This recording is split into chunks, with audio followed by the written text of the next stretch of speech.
Well, hello there. I thought, thinking the other day, I've been doing the FlowRider, and so I'm up there quite a few times, and I hear people that come by and they say, hey, maybe one question is this included?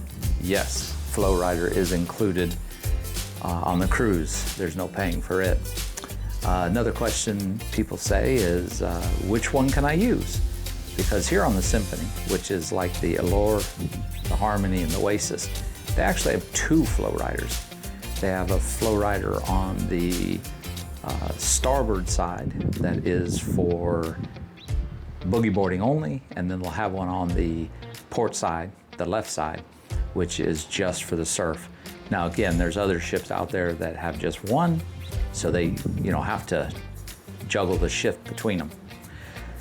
So on this particular ship, like I said, you do boogie boarding on one side, you do the FlowRider or the stand-up on the other side. Now, day one, when you get on, go back to the back of the ship and find the sports deck.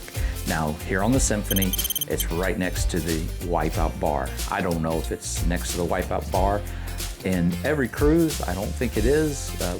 There's about 30, almost 30 Royal Caribbean ships, I think, and 2/3 of them, about 20 of them, I think, have FlowRiders. Anyway, go back there, find it, find the sports desk, because you're gonna have to do a video waiver, and when you do that video waiver, they'll put a white band on you. You see how I have the little blue marker there? It's because I also watch the waiver to do the stand-up. Now, I don't do the stand-up very often, but I decided to go ahead and do it, get it out of the way. That way, if I want to stand up, I can go over there and do stand-up when I want, but not actually anytime I want. Let me explain a little bit about the different sessions. There are 4 different types of sessions. Now, again, you have 2 FlowRiders, this doesn't apply as much as it would if there's only one, but let me explain it in the way if there's only one.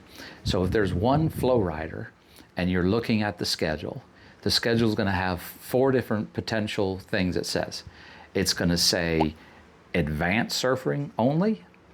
It might say self-assist surfing, and then it might say mixed wave, and then the last is it'll say boogie boarding. So what's the difference? If it says boogie boarding, that's all that is allowed to be done out there is boogie boarding.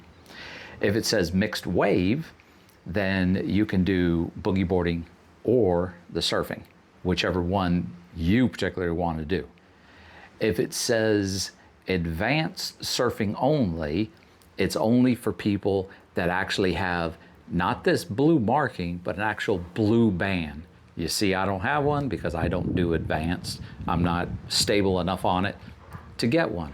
But if you are, you'll get a blue band, and that means when it's advanced, you can come and do advanced. If it is self-assist, and you've got this white band, then you can go over there.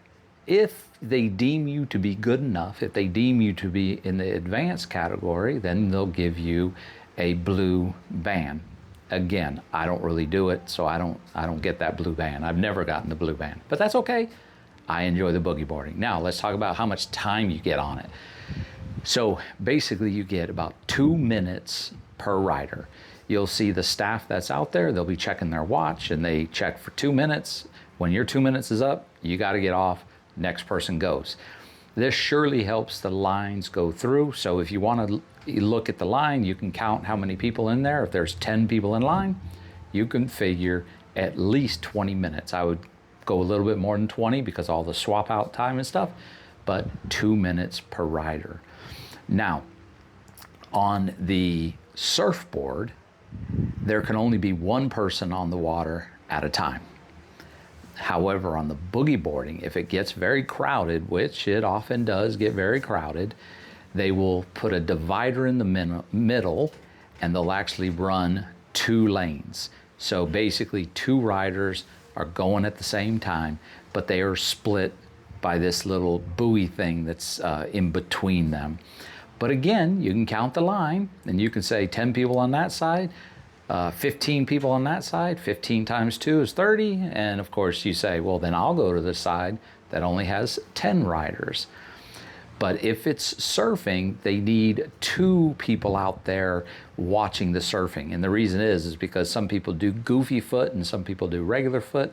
So instead of somebody having to run back and forth. If you do boogie boarding, only one person, one staff member has to be out there. Although if they split the lane, if they put the buoy down the middle, then there will be a staff member on either side. And of course, they only split it when the lines are long. On this particular cruise here in May, the kid crowd is down. Normally there may be around 2,000 kids. On this particular cruise, we were told that there maybe is only about 800 kids. And let me tell you, you can really absolutely tell the difference between the number of kids that are on board. But anyway, the lines have not been long, but we've had to have it split for sure, but it has not been bad whatsoever. Anyway, I just thought I'd say a little bit about the FlowRider because a lot of people have questions. Is it included? How can I ride it? Well, you gotta get your video in. So make sure you do that on first day. However, if you don't do the first day, it's no big deal. You can do it at any time you want. You'll be surprised at how many people towards the end of the cruise have never done it, then they're going up there to get their band. And just remember also when you're going, you can't wear jewelry. So if you have necklaces on, you need to take those off. If you have dangly earrings, they'll make you take those off. If you have a lot of bracelets or watches on, wow bands on, they'll make you take all of that stuff off. Also, you can't wear any shoes in there. You're gonna have to go barefoot in there. There's other instructions they're gonna give you, but I'm not gonna bore you with all those instructions because there are many other videos out there you can go watch. Plus, when you get on the ship, you can go on the TV and you can watch ship information, which will show you videos of how you should get on and off the FlowRider. Also, behind the sports desk where you sign up, there's going to be a video playing back there that shows you the proper ways of doing it. Anyway, wanted to give you a little video about that. But the FlowRider is an amazing thing out there.